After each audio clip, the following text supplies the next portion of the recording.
Ketua DPRD Tangerang Selatan, Abdul Rashid, meminta pemerintah Kota Tangerang Selatan segera mengambil langkah tegas dan konkret untuk mengangkut sampah yang menumpuk di sejumlah titik wilayah kota.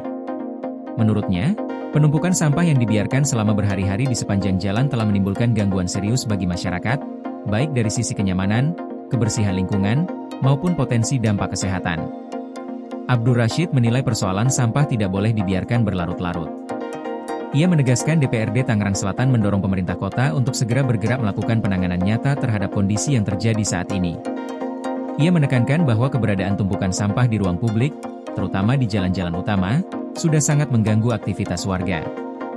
Dalam keterangannya, Abdul Rashid juga menyampaikan permohonan maaf kepada seluruh masyarakat Tangerang Selatan atas ketidaknyamanan yang ditimbulkan akibat persoalan sampah tersebut. Ia menyatakan DPRD telah berulang kali menyoroti persoalan pengelolaan sampah dan meminta pemerintah kota segera menghadirkan solusi yang jelas dan berkelanjutan. Abdul menyadari bahwa salah satu akar persoalan adalah keterbatasan daya tampung tempat pembuangan akhir Cipeucang. Menurutnya, TPA Cipeucang sudah tidak memungkinkan lagi untuk menampung seluruh volume sampah warga Tangerang Selatan. Setiap harinya, produksi sampah di Tangsel mencapai sekitar 1.100 ton, sementara kapasitas TPA Cipeucang berada jauh di bawah angka tersebut. Kondisi ini membuat sistem pengelolaan sampah menjadi tidak optimal. Karena itu, Abdul Rashid meminta pemerintah Kota Tangerang Selatan untuk segera menjalin kerjasama dengan daerah lain sebagai solusi jangka pendek maupun jangka menengah. Ia menilai kolaborasi antar wilayah menjadi langkah yang harus ditempuh demi mencegah persoalan sampah semakin memburuk.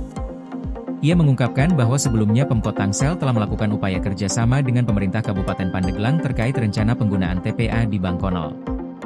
Namun, rencana tersebut tidak berjalan karena adanya penolakan dari warga setempat. Abdul meminta pemerintah kota tidak berhenti pada upaya tersebut dan terus mencari alternatif lain. Menurutnya, pemerintah kota perlu melakukan komunikasi secara maksimal, baik dengan pemerintah provinsi, pemerintah pusat, maupun pemerintah daerah lain yang memungkinkan untuk diajak bekerja sama. Ia menekankan bahwa jika kondisi TPA Cipeucang berada pada posisi kritis atau bahkan tidak dapat lagi digunakan, maka langkah-langkah darurat harus segera diambil demi kepentingan masyarakat. Di sisi lain, kondisi di lapangan menunjukkan penumpukan sampah yang cukup parah di sejumlah kawasan Tangerang Selatan, khususnya di wilayah Ciputat dan Serpong. Tumpukan sampah terlihat memanjang di sepanjang jalan dan trotoar, sehingga memicu keluhan dari warga sekitar. Pantauan di lapangan menunjukkan tumpukan sampah mulai terlihat dari tanjakan awal flyover Ciputat mengarah ke Pamulang. Sampah-sampah tersebut menumpuk di trotoar kolong flyover Ciputat dan mencapai ketinggian yang setara dengan pagar pembatas area pedestrian. Tumpukan sampah ini menimbulkan bau menyengat yang sangat mengganggu.